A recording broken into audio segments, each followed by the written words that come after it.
यदि आपको 150 रुपए में 60 केले बेचने पर 20% लाभ होता है तो 120 रुपए में कितने केले बेचे जाएं कि आपको लाभ है वो 30% हो। इस प्रकार के क्वेश्चन को हल करने के लिए हमें बहुत समय चाहिए, लेकिन आज हम ट्रिक के माध्यम से इसे बहुत ही कम समय में हल करेंगे। चलो इसको हल करने के लिए हम बढ़ते हैं हमारे क्वेश्चन की ओर। स्वागत है आपका पीएस एजुकेशन गुरु की ऑनलाइन क्लास में।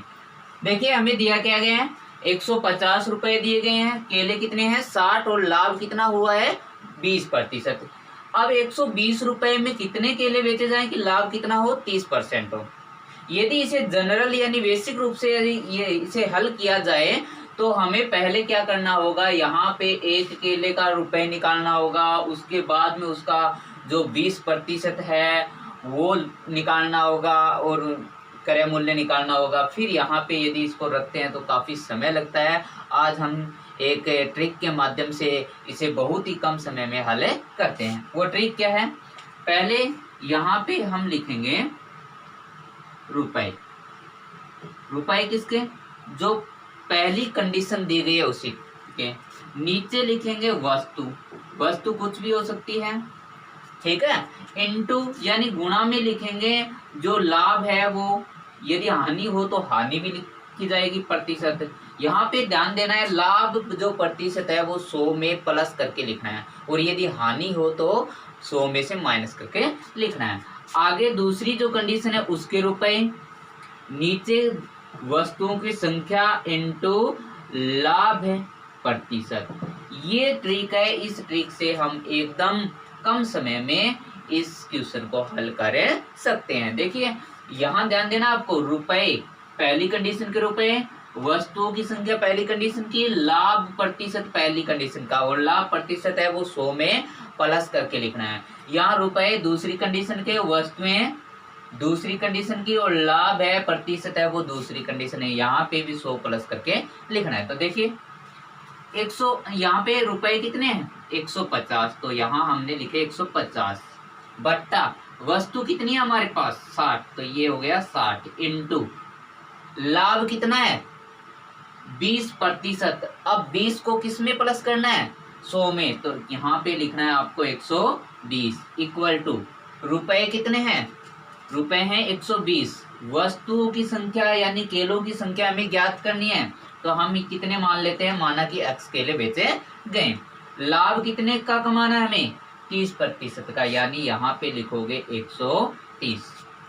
अब देखिए इसे सरल करने के नियम के अनुसार हम इसको हल करते हैं। पहले इस 10 से 10 को कट कर दो, फिर यहाँ देखिए इस 10 को इस 1, दोनों तरफ कट हो गए। अब देखिए 15 एकम 15, 15 आठे 20, यानी यह सरल हो गया। अब इसका क्या करते हैं, हम करते हैं हल, ऊपर 1 है नीचे 6 इंटू 8 यानी कितना हो गया 48 इक्वल टू है 12 बट्टा ये कितना हो गया 13x। 13x वज्र गुणा करने पर 13 को x से गुणा करोगे तो 13x इक्वल टू 48 को किससे गुणा करना है 12 से, तो 12 8 96 हासिल 9, 12 चौक 48 से 9 कितने होंगे 48 से 9 57। अब ये 13 है वो x का गुणा में है, तो इसको इस तरफ लेके जाएंगे तो ये इसके क्या होगा भाग में जाएगा, तो x इक्वल टू देखिए 576 में 13 का देते हैं भाग, तो 13 चौका 52 बचेंगे 5 6 56, 13 चौका 52 बचेंगे 4 पॉइंट का 0 40, 13 3 39 यानी लगभग 44.3, यानी हमें कितना मानना है 44, क्योंकि यदि पॉइंट के बाद में 5 से अधिक अंक होते तो हम 45 मान लेते। तो हम क्या करेंगे 120 रुपए में यदि 44 केले बेचते हैं तो हमें कितना प्रतिशत लाभ होगा 30% लाभ होगा। आज का हमारा दूसरा प्रकार का क्वेश्चन है, यदि किसी वस्तु को 20% हानि पे बेचा जाता है, यदि उसी वस्तु को 112 रुपए अधिक में बेचा जाए तो 8% का लाभ होता है, तो उस वस्तु का क्रय मूल्य ज्ञात कीजिए। यानी कोई वस्तु है आपके पास, उसे आपने बेच दिया और आपको 20% क्या हो गया हानि हो गई। यदि आप उसी वस्तु को 112 रुपए अधिक में बेचते हो तो आपको 8% का लाभ हुआ। तो हमें उस वस्तु का क्रय मूल्य ज्ञात करना है। तो इसको देखिए ट्रिक के माध्यम से कैसे ज्ञात करेंगे। हमारा ट्रिक रहेगा क्रय मूल्य इक्वल टू होगा S1 माइनस F2 बट्टा X1 माइनस F2 इंटू क्या होगा 100 होगा। यहाँ पे ध्यान देने योग्य बात है, S1 पहला विक्रय मूल्य, F2 दूसरा विक्रय मूल्य। ठीक है, X1 पहली कंडीशन हमें लाभ हुआ है या हानि, X2 दूसरी कंडीशन जो भी लाभ हुआ है या हानि। लाभ के लिए प्लस और हानि के लिए माइनस से चिन्ह का उपयोग करते हैं।